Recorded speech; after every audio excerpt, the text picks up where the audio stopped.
Subscribe now and press the bell icon. You will never miss the updates. मैं CA चेतन डोगरिया स्वागत करता हूँ आप सबका मेरे यूट्यूब चैनल टैक्सेबिलिटीज़ में। आशा करता हूँ कि आप सब अच्छे हैं। आप सब ने कई बार सुना ही होगा वाइट मनी, ब्लैक मनी को वाइट मनी में कन्वर्ट करना वगैरह वगैरह। आप सब जानते हैं कि हमारे देश के प्रधानमंत्री श्री नरेंद्र मोदी जी ने इंडिया से ब्लैक मनी हटाने के लिए नोटबंदी की थी। आपने ये भी सुना होगा कि इंडिया का बहुत सारा पैसा ब्लैक मनी के रूप में स्विस बैंक में जमा है, जो हम सबका पैसा है, जो हमारे देश का पैसा है, और हमारी करंट गवर्नमेंट उसे वापस इंडिया में लाने के लिए बहुत एफर्ट्स कर रही है। अगर ये पैसा वापस आ जाए तो सच में हमारा देश सोने की चिड़िया बन सकता है। ग्लोबली G7 कंट्रीज़ ने मनी लॉन्ड्रिंग को रोकने के लिए FATF यानी फाइनेंशियल एक्शन टास्क फोर्स को बनाया है। इंडिया में मनी लॉन्ड्रिंग को रोकने के लिए prevention of money laundering act बनाया है। तो दोस्तों, आज हम समझेंगे कि वाइट मनी क्या है, ब्लैक मनी क्या है, वाइट मनी की ज़रूरत क्या है और उसको कहाँ यूज़ किया जा सकता है। इस वीडियो में मैं आपको बताऊंगा कि वाइट मनी जनरेट कैसे करें। चलिए शुरू करते हैं। सबसे पहले देखते हैं कि वाइट मनी क्या है। ऐसी इनकम जो टैक्स भरने के बाद बचती है उसे वाइट मनी कहते हैं, जिसे बिना किसी झिझक के बैंक अकाउंट में भरा जा सकता है और उसे जब चाहे जहाँ चाहे यूज़ कर सकते हैं। ब्लैक मनी क्या है? काला धन। ये क्या काला होता है? आपने कभी काला धन देखा है? दोस्तों, ब्लैक मनी वो पैसा है जो सरकार से छिपाया गया है। ऐसा पैसा जिसको इनकम टैक्स रिटर्न में दिखाया नहीं गया है, यानी जिस पैसे पे सरकार को टैक्स पेमेंट मिलना चाहिए था वो नहीं मिला है। यानी टैक्स चोरी से जो पैसा बनाया गया है वो ब्लैक मनी है। अगर हम इसे कुछ एग्जाम्पल लेकर समझे तो अगर कोई व्यापारी अपनी सेल कैश में करता है और वो उसे अपने बुक्स ऑफ अकाउंट्स में रिकॉर्ड नहीं करता है तो वो उस आमदनी पे टैक्स छिपा रहा है। दूसरा एग्जाम्पल, सरकार ने प्रॉपर्टी की लेन देन पर कैश ट्रांजैक्शन की लिमिट 20,000 रुपये की फिक्स की हुई है। तो प्रॉपर्टी लेन देन में जो ट्रांजैक्शन 20,000 के ऊपर कैश में होता है वो ब्लैक मनी है। तीसरा एग्जाम्पल, जब कोई व्यक्ति अपना काम करवाने के लिए दूसरे व्यक्ति को इल्लीगली पैसे देता है तो उससे करप्शन तो बढ़ता ही है, साथ ही साथ ब्लैक मनी भी बढ़ता है। ऐसे छिपाए गए ब्लैक मनी को इंडिया से बाहर भी भेजा जाता है, उसे हवाला से दूसरी कंट्री में भेजा जाता है। चलिए देखते हैं effects of black money. Inflation यानी महंगाई।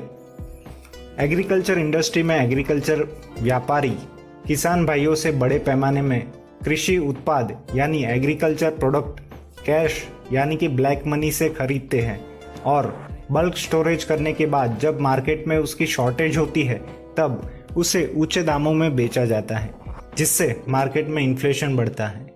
दूसरा example, real estate sector. Real estate sector को ब्लैक मनी का हब माना जाता है। ब्लैक मनी का इन्वेस्टमेंट रियल एस्टेट में बड़े पैमाने पे होने के कारण ही रियल एस्टेट के भाव आसमान छूने लगे हैं और लोअर क्लास और मिडिल क्लास को खुद का घर लेना एक सपना बन गया है।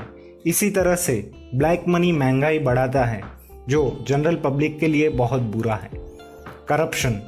ब्लैक मनी से करप्शन बढ़ता है और करप्शन से ब्लैक मनी, और ये साइकिल चलती रहने से ब्लैक मनी और करप्शन दोनों बढ़ते जाते हैं, जो किसी भी देश के लिए बहुत ज़्यादा नुकसानदायक और ख़तरनाक साबित होता है।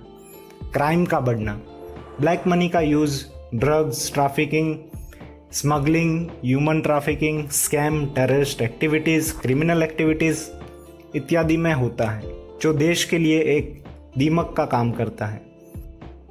Affects the economic growth of the country. Black money का देश के विकास और अर्थव्यवस्था पे बुरा असर होता है। गवर्नमेंट को ब्लैक मनी पे कोई टैक्स नहीं मिलता, इस वजह से देश का विकास धीमा होता है। ब्लैक मनी कभी भी बैंकिंग सिस्टम में नहीं आते, इस कारण अर्थव्यवस्था में पैसों की कमी हो जाती है। अगर ब्लैक मनी बैंक्स में आते तो बैंक्स उन पैसों को बिजनेस को लगाने के लिए देती, जिससे वो पैसे फिर से इकोनॉमी में आते और इकोनॉमी में तेजी आती। Black money causes financial health of a nation to be underestimated. अर्थव्यवस्था में कितना ब्लैक मनी है वो पक्के तौर पर बता पाना इम्पॉसिबल है। इसीलिए ब्लैक मनी के अमाउंट को ग्रॉस डोमेस्टिक प्रोडक्ट में यानी कि जीडीपी में शामिल नहीं कर पाते हैं। इसी वजह से देश की सेविंग्स, कंजम्पशंस और दूसरे मैक्रो इकोनॉमिक वेरिएबल्स गलत सिनेरियो दिखाते हैं। इसी अशुद्धियों के कारण देश की योजना और नीति नियमों में खराब असर होता है। पहचानिए अपने वाइट मनी को। आपके मन में ये सवाल ज़रूर आया होगा कि आपके पास कितना वाइट मनी है, वो कैसे चेक करें। तो चलिए प्रैक्टिकली आपको समझाते हैं। जो लोग इनकम टैक्स रिटर्न फाइल करते हैं उनकी बैलेंस शीट में कैपिटल ही उनका वाइट मनी होता है।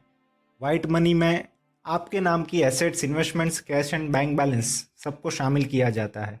बट अगर आपको कोई नया ट्रांजैक्शन करना है तो आपको अपनी लिक्विड वाइट मनी चेक करनी पड़ेगी।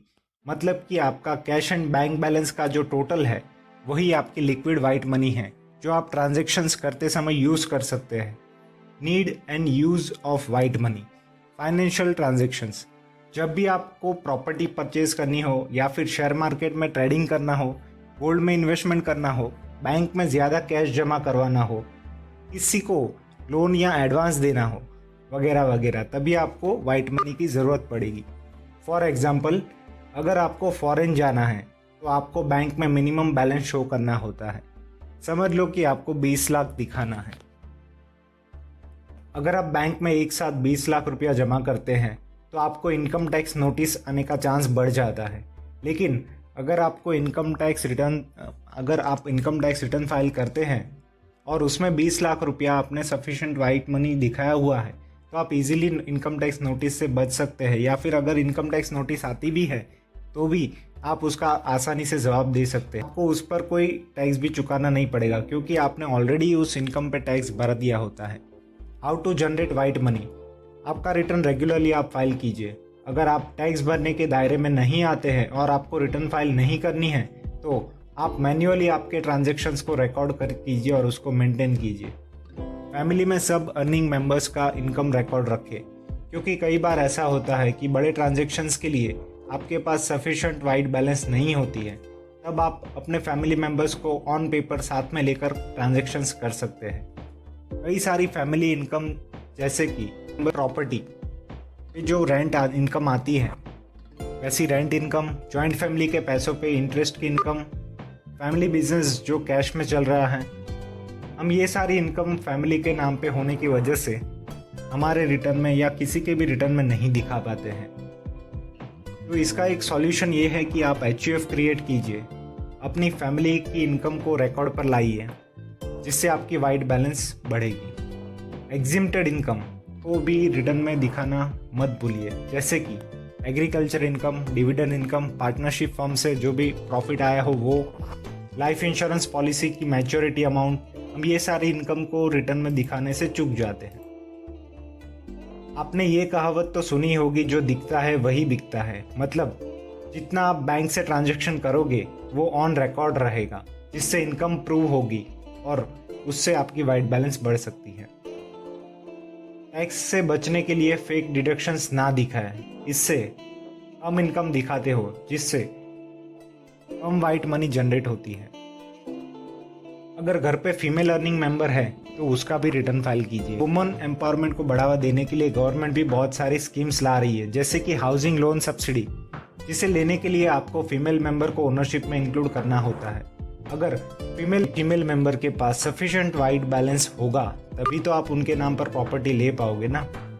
सबसे अच्छा और बेस्ट तरीका ये है कि आप अपनी बुक्स ऑफ अकाउंट्स मेंटेन कीजिए और सभी ट्रांजैक्शंस को इनकम टैक्स रिटर्न में दिखाइए। अगर आप टैक्स भरने के दायरे में आते हैं तो टैक्स भरिए, इससे हर साल आपकी वाइट बैलेंस बढ़ती जाएगी। अगर आप फार्मर हैं तो आपको पता ही होगा कि एग्रीकल्चर इनकम पे कोई टैक्स नहीं देना होता है और आप इनकम टैक्स रिटर्न नहीं भरते तो भी चलता है। तो आपको अपनी सेल्स की बिल्स और खर्चे का रिकॉर्ड मेंटेन करना होगा, जिससे आप एक्चुअल में अपना वाइट मनी दिखा सकते हैं। अगर आप बिजनेसमैन या सैलरीड पर्सन हैं तो आप हमेशा इनकम को बैंक के थ्रू ले, यानी cheque, NEFT, RTGS, other online payments के ऑप्शन से, क्योंकि कैश इनकम का रिकॉर्ड मेंटेन करना भी आसान नहीं होता और उससे आपको फ्यूचर में भी बेनिफिट होगा। कंक्लूजन, अगर आपके पास ब्लैक मनी है तो उसे वाइट मनी में कन्वर्ट करने के लिए किसी भी गलत रास्ते पे मत जाइए। उसकी सही जानकारी देकर उस पर टैक्स भरिए। इससे आपकी और देश की दोनों की प्रगति होगी और आपको चैन की नींद आएगी। आशा करता हूँ कि आपको ये वीडियो देखकर अच्छा लगा होगा। तो अगला वीडियो किस टॉपिक पे चाहिए मुझे कमेंट बॉक्स में बताइए। लेटेस्ट अपडेट्स के लिए सब्सक्राइब कीजिए। धन्यवाद। जय हिंद।